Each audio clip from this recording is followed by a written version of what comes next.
Welcome to the 28th FirstGlance Film Festival. I'm here with Pat Taggart. He's the director and the editor of No One Died.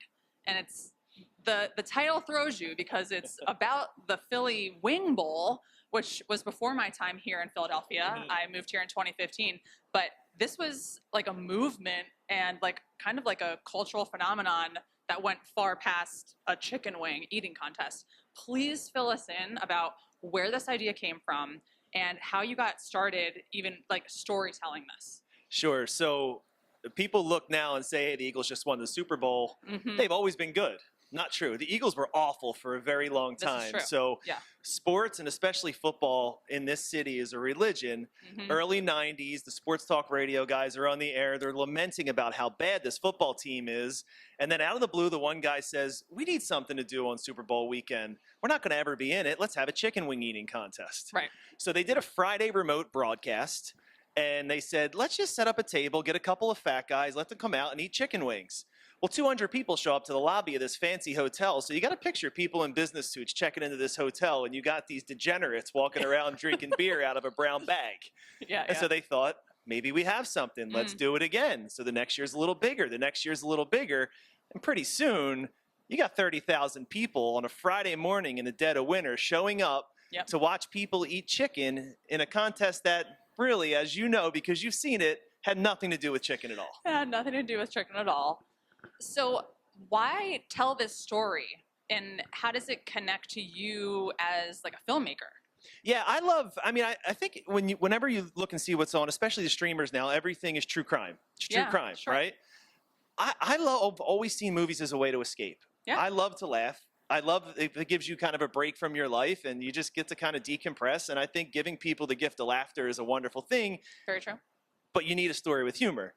And most importantly, you need great characters. Oh, yeah. And so before you commit to a project, you need a beginning, middle, and an end, and at least one good character that the audience is going to be able to take a ride with. Sure. This had just the story, not what we did with it. The story had 100 great characters. And so when we looked at it, Frank Peck and my producer and my production partner, we looked at it and we said, why has nobody done this? Okay. And so we just said, let's do it. And he did a wonderful job of finding all these people who, surprise, are just here. They're your landscapers and your police officers and potentially unemployed people that one day a year got to pop out for adult Halloween, which was Wing Bowl, put on a cape, and become superstars. Oh my gosh. I mean, I saw a man come in on a throne. People were coming in out of like a laundry basket, naked. Rockets. Yeah, mostly. It was bananas. You have to watch this film. It was something that like I just couldn't look away from. And it just reminded me of a little bit of like the era that I grew up in. It was just this like raw, like chaos that like literally anything went, right?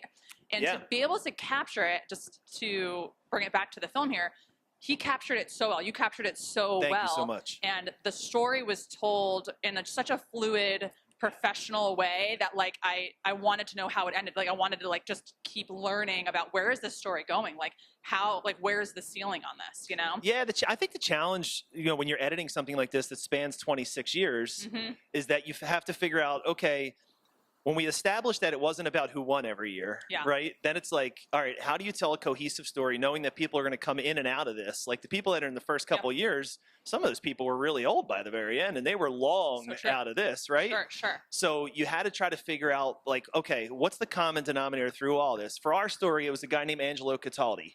He was the key sports host for 610 WIP radio, and he's kind of the through line for this whole thing. So I've always looked at him as like the trunk of the tree for the Wing Bowl story. Sure. And then the branches are these really wacky, cool, fun people that would just pop in and pop out as the story went along. And he was there from beginning to end, really as the ringmaster of an out-of-control circus. I like how you describe that. So for a filmmaker who's, who maybe hasn't submitted yet or is in the process of creating their story, you just gave like a little bit of a blueprint in terms of how you, like your process and your storytelling strategy.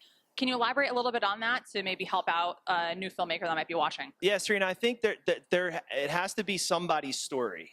Okay, so like at the end of the day, the story is always centered on someone, even if it's ensemble.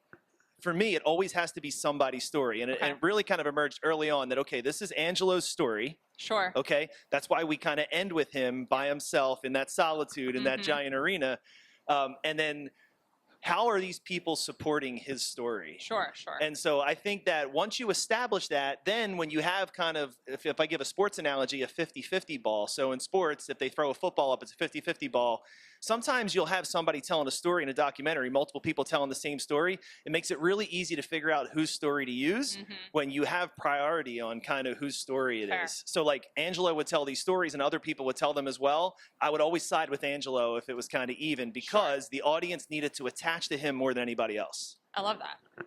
So is this your first time submitting to FirstGlance? And if it actually doesn't really matter if it is or not, but what's your experience with FirstGlance and what do you love about this particular film festival? Yeah, we were really fortunate to be a part of FirstGlance with a film called Nick Lightning. And so Nick Lightning is a story about, he happened to be a friend of ours. He's an autistic rock star who has no musical talent. And so he used music and rock and roll as an escape from his childhood of being bullied and kind of created this alter ego from himself. And we had such a wonderful experience there that when this film got done, we said, hey, we'd love to be a part of FirstGlance. And the fact that you're in Philadelphia and this happened in Philadelphia, it just seemed like a great fit. And we were just super fortunate that to be accepted this year. This is great. So what do you love the most about FirstGlance? Yeah, I think I love that, you know, it's not a million films. And so if you're accepted to a festival where there's such a small amount of films, I think that it means that you probably did something right. You know, I also think that there's a real focus here on trying to uncover films and shine a light.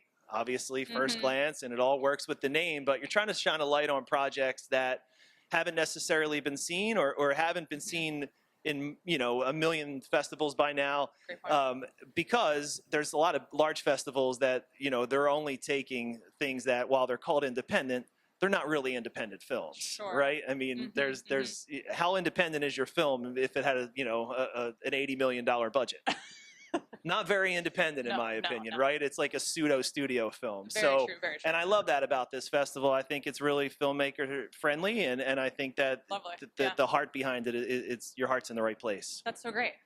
Well, the film is No One Died. You have to watch it. It is outrageous and just incredibly well done. So it definitely stood out for me. Thank you so much. Thanks I so really much, and appreciate it. congratulations. Thank you so much. Cheers.